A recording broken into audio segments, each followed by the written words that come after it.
Hello, my dear friends. How are you doing? Hope you are having an amazing day and not having to deal with drama. Ready for new stories I have for you today? Let's go to the first one. And don't forget to listen to the end of the story, guys, to hear my insights. Enjoy the stories, and don't forget to like and subscribe. And of course, don't forget to leave a comment. It's still hard to believe how everything turned out.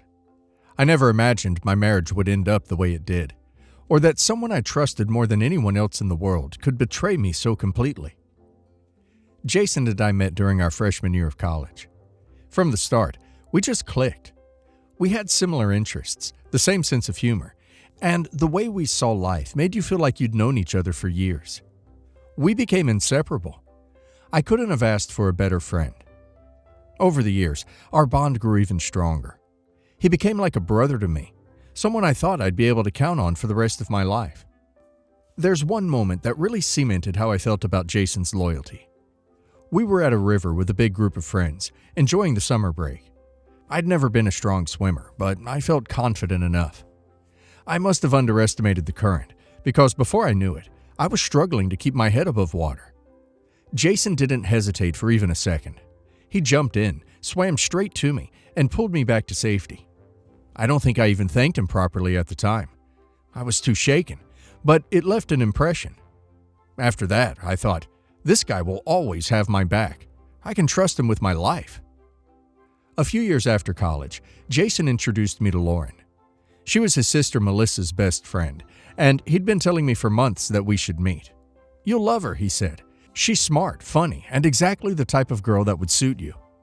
He couldn't have been more right. From the moment I met her, Lauren and I hit it off. We had a connection I hadn't felt with anyone else before, and it didn't take long for us to start dating. Jason was thrilled. He'd set us up after all, and he loved the idea of his best friend and his sister's best friend getting married. Things moved quickly. Within a year, Lauren and I were married. Jason was my best man. He gave a heartfelt speech at the reception about how proud he was to see me so happy, how much he valued our friendship, and how he knew Lauren and I were meant to be. I'll admit, I was moved by his words. I genuinely believed every single thing he said. The first couple years of our marriage were great. Lauren and I settled into our new life together, planning trips, hosting dinners, and talking about starting a family. Jason was always around, and Melissa became like family to me as well. The four of us were a tight-knit group. We celebrated holidays together, supported each other during rough patches, and shared our successes. I was honestly a very happy man. But over time, things began to change. Lauren started pulling away emotionally.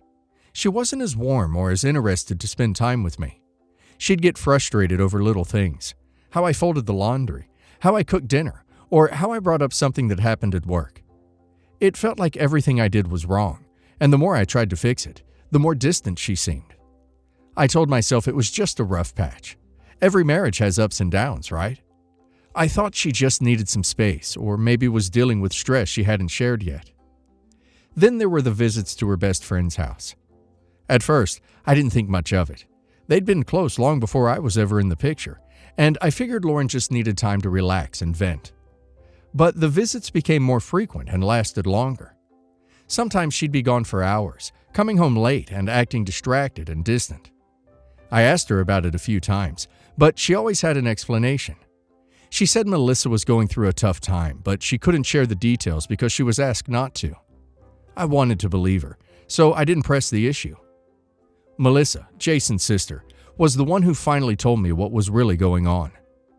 One evening, she came over unannounced, looking anxious and unsure of how to start the conversation. "I've been debating whether to tell you this," she said, "but I can't keep it to myself anymore. You need to know what's been happening." I asked her what she was talking about, and she explained that Lauren had confided in her. Lauren had admitted she was seeing Jason behind my back. She said Lauren had even told her that marrying me might have been a mistake, that she had feelings for Jason she couldn't ignore. I didn't know how to respond. Jason was my best friend, the person I trusted more than anyone, and Lauren, my wife, the woman I thought I'd be with forever, had betrayed me. Melissa said she felt terrible having to tell me, but she believed I had a right to know.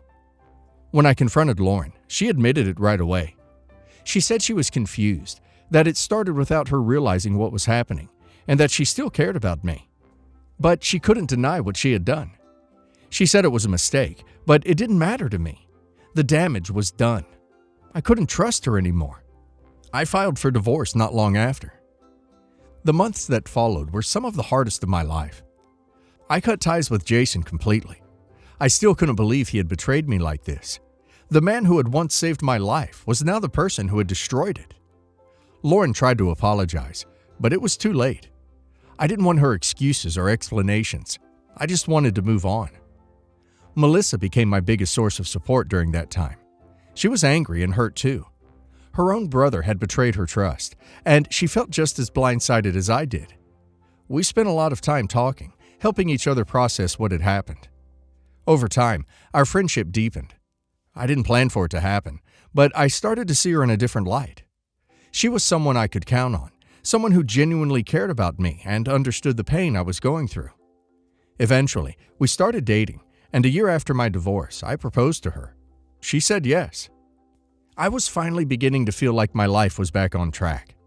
Melissa and I started planning our wedding, excited to move forward and leave all the pain behind us. But then Lauren contacted me. Out of nowhere, I received an email from her. It was long, emotional, and full of regret. She said she'd made a terrible mistake, that she still loved me, and that she couldn't forgive herself for what she'd done.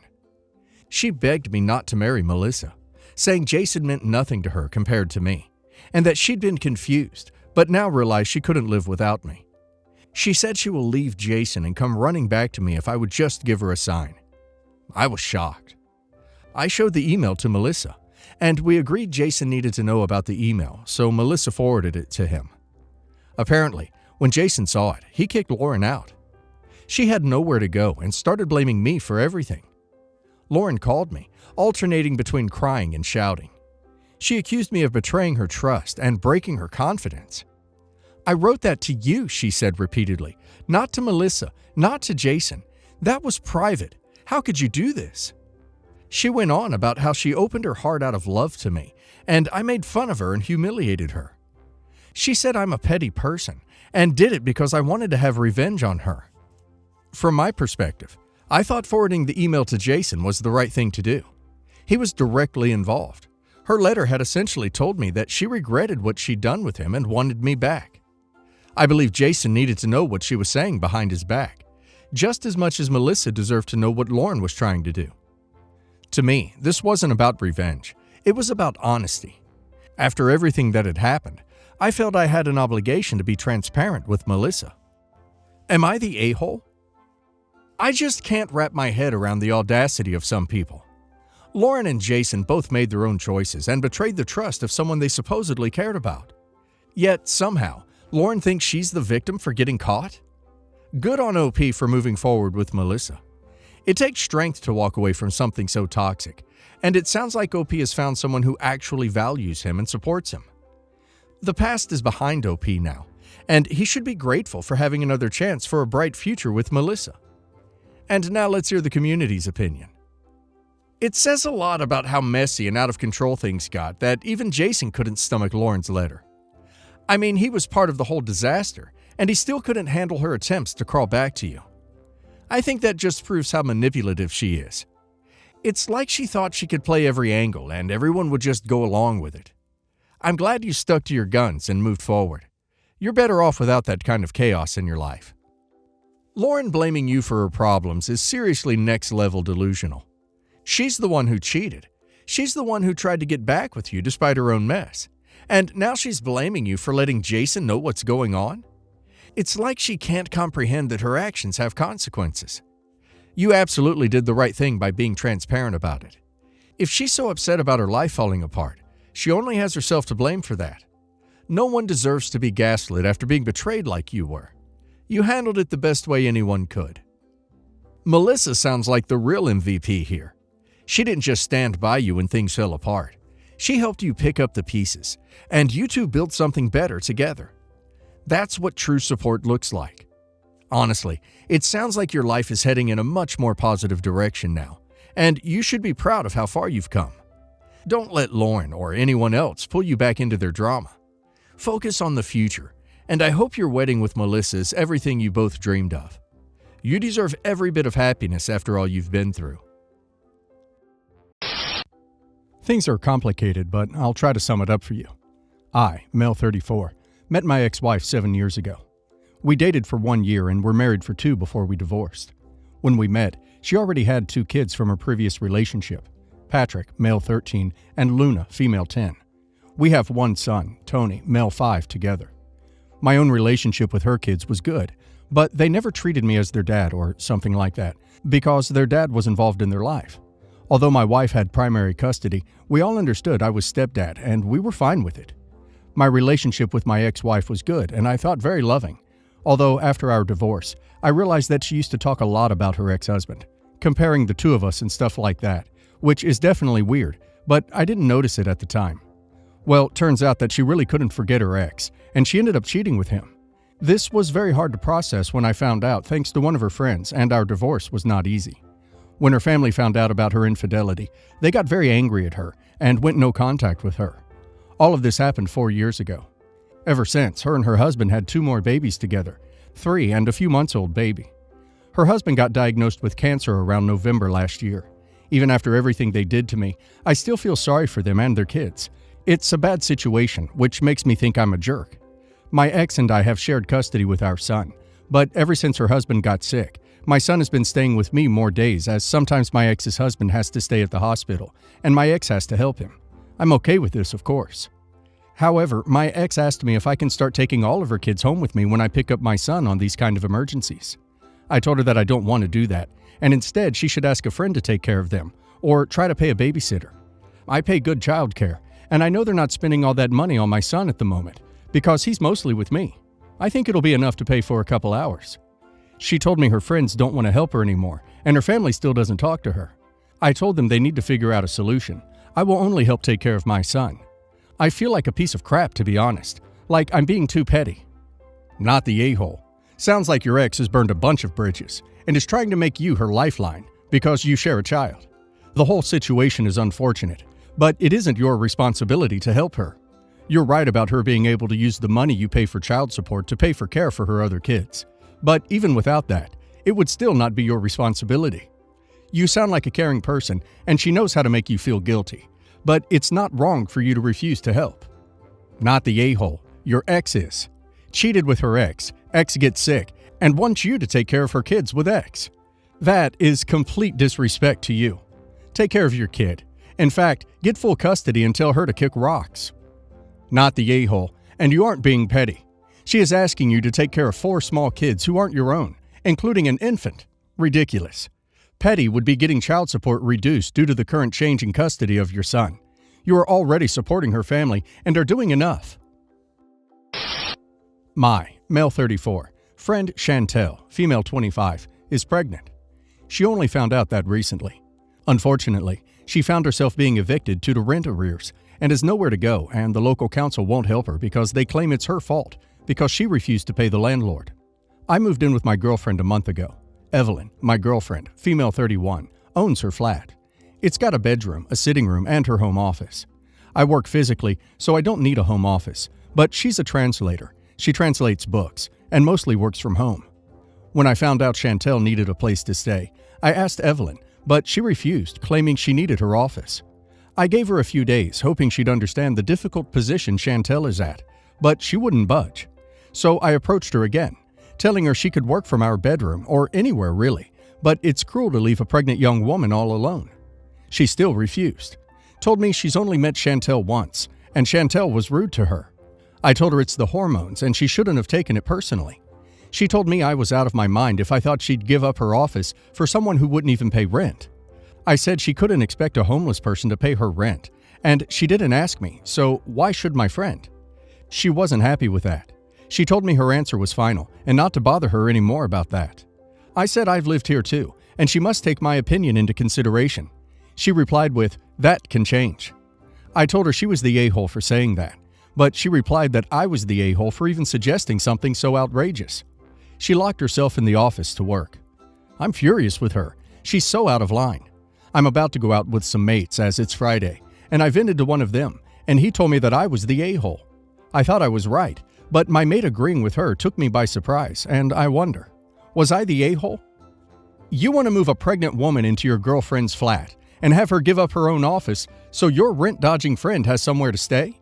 That's something. You're the a-hole. I think you should move out of Evelyn's flat ASAP.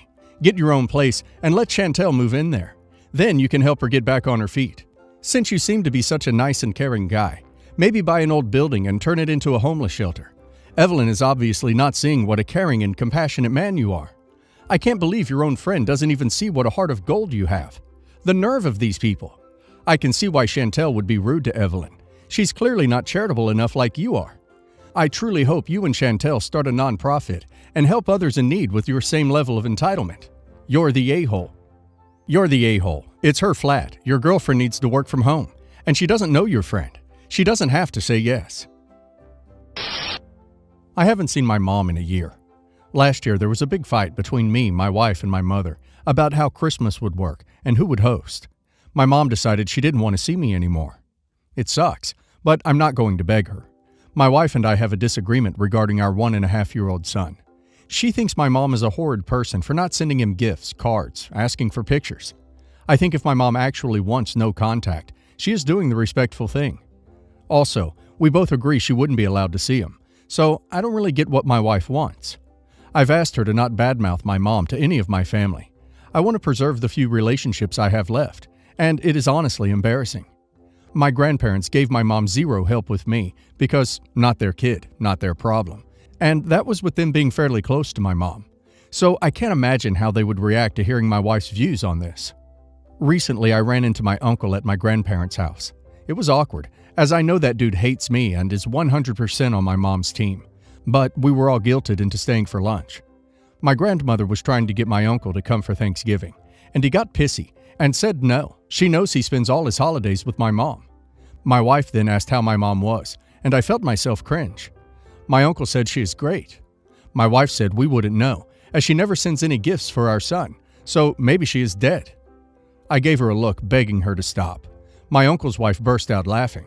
My uncle asked if she was kidding or if she really thought my mom was going to buy gifts for a child she did not know. My wife went on a rant about how she would do anything to have any moment of contact with our future grandchildren. My uncle laughed and said, "Wow, such a gold digger. You put his ex, who he hates, name to shame." My wife immediately looked like she was going to cry, but I just couldn't bring myself to say anything. I was mortified, and I begged her to not bring up the gift thing. She asked if I was going to defend her. I said no, and she ran out of the room. We left, and she is furious with me. She says I betrayed her, and my mom is going to laugh when she heard. I told her that she humiliated me, and I begged her to stop with the gifts. Not the a-hole. Your wife making a big deal about not getting gifts from someone who has no contact with you is absurd, and needn't be defended. Not the a-hole. Why is your wife so desperate for gifts from someone she's no contact with? She opened the door to everything that happened after asking about your mom, so she needs to live with it. How exactly does she want you to defend the indefensible? You are both going to carry on the immature, toxic dysfunction of your family down to your kid. You all sound awful. Your wife sounds like a troublemaker who loves to stir the pot. You sound like a weak man who is, sadly, married to someone he doesn't even respect enough to defend, nor feel strong enough to speak to in a constructive, mature way in order to stop this insanity. You all need to sit and talk this out. Uncover what is actually at the bottom of this toxic behavior and passive-aggressive childishness and tension between your wife and your family. Also, your relationship with your mother and your child's relationship with your mother and family need to be separate from your wife's relationship with them. So if you want to see your mother or want your child to, then see her without your wife. Your wife sounds like she needs some therapy, regardless. And your main concern should be your child's welfare and emotional stability. It sounds like you are currently the only adult and caring for 2 children. I, 54 male, lost my wife to cancer 11 years ago. It was hard for my kids, 26 male, 24 female, Jane, and me, but my daughter was devastated. Jane and my wife are extremely close, and she's been in therapy for many years at this point. I never thought I'd date again, and did my best to be supportive and give both of them enough love to fill the void left by my wife. It was tough and very trying at times, but I'm proud of the people my kids have become. Last year, I was taking an oil painting class and met a woman, Lacey, 42 female. She's the first person I've had feelings for since my wife died. She had divorced her husband a year prior, so we were both taking it slow. I waited a couple of months before telling my kids I was seeing her. My son was happy for me and told me he was glad I found someone. Jane, however, was rather cold and distant when I told her. I asked her what was wrong, and she said nothing was wrong. Lacey and my son get along quite well, but Jane has only been cold and passive-aggressive towards her. Lacey has tried her best to be kind and hasn't pushed to be in Jane's life, but Jane's attitude hasn't changed. Jane always makes rude comments about Lacey whenever I see her at this point, regardless if Lacey is there. Every time I ask her what her problem with Lacey is, she just deflects, and pushing the question just makes her more angry and defensive. This came to a head last weekend. We had a family gathering to celebrate my mother's 82nd birthday. Jane asked why Lacey was there at all, and I told her that Lacey is important to me, and she gets along really well with Grandma.